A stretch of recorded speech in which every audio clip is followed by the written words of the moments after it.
I think I can think of placing the elements that we generally like to use in about 4 or 5 broad buckets. The first bucket would be immersion, or things to increase the attention engagement of the learner, and again several ways to do this. For example, we could use personalization, capturing the learner's name right at the start and using that throughout the game. Or we could ask the learner to choose an avatar at the start and use that. I guess avatars were a little low on your scale, Vikas. Yes. They also work. Or putting the learner in a thick of the action kind of scenario right at the start with a challenge. That gets their attention. For example, if the game says that, hey Vikrant, you are a manager at a restaurant and there's an emergency and you are responsible for the well-being of your guests, you have to save them. I immediately sit up and take notice, right? I get involved. And again, with these, there are certain other things like a very compelling, engaging storyline or great graphics, great design that all works together to capture the learner's attention right at the start. The second, so this is the whole sort of attention grabbing bucket. Attention grabbing. Capture the name, introduce an incident, where the story begins, all of that. Yeah. It would be rewards. I guess we have discussed that. So for that sense of achievement, and though penalties do not work, we can also think of introducing some penalties, some pinch along with that. And again, various ways we could do this. We could have the learners earning points, or the rewards could be in the form of, say, badges or stars, or time saved or time earned, or people saved, property saved, people helped, or even money earned, right?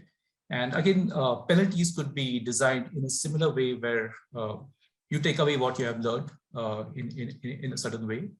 And generally, since we are talking of learning outcomes, it helps if the rewards and the penalties are closely connected, associated with the real life outcomes, or real life learning outcomes. So that if the game is about maybe safety, then the reward could be in the form of the people you have helped, or the life and property that you have saved. Or maybe the game is about making sound investment choices or good spend decisions. The rewards could be in terms of actual money that you have earned or saved. So that also forms a great case. You can actually even think of, like, if you have a rewards app or something that I think Starbucks you mentioned, we can think of maybe connecting that with the rewards app, so the learners could actually exchange the points they have earned for actual merchandise, and I guess that will be pretty successful. The third bucket would be about competition, introducing competition and edge in the game. And again, this could be done in various ways.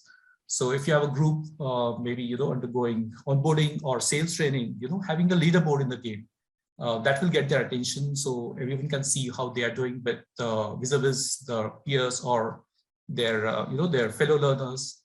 Or you could maybe have the learners compete against themselves. Give them multiple chances, give them a chance to better their scores. You could set up the game, design the game so that you are playing against the computer. So every time you get a point, the computer loses a point and you win, and vice versa. So that's also a good strategy that sometimes works pretty well. The fourth bucket would be the game progression that Jean talked about, the way you design your levels or rounds. So we can design the game so that the higher rounds have increased complexity or tougher scenarios, tougher questions, which require the learner to go through multiple learnings that they have done on the way, and where they can apply this. And tougher levels can also mean higher rewards or higher penalties. For example, we can keep the first round very simple. In the second round, we add in the penalties so that the learners really have to think really well before they make a choice. And in the third round, the timer kicks in. So now they are making those choices under pressure. So that works pretty well. And I guess the last bucket would be about the way you give feedback, continuous feedback, immediate feedback that goes a long way. Having something like a performance meter after every question that gives immediate reinforcement or small nuggets of learning. or maybe a live scoreboard where the learners can track their progress, where they are in the game, their awards and winnings, the current status. So I guess those are the buckets in which we like to put the elements that we we use generally. And of Fantastic. course, the mix is very important to make it successful. But everything works everywhere.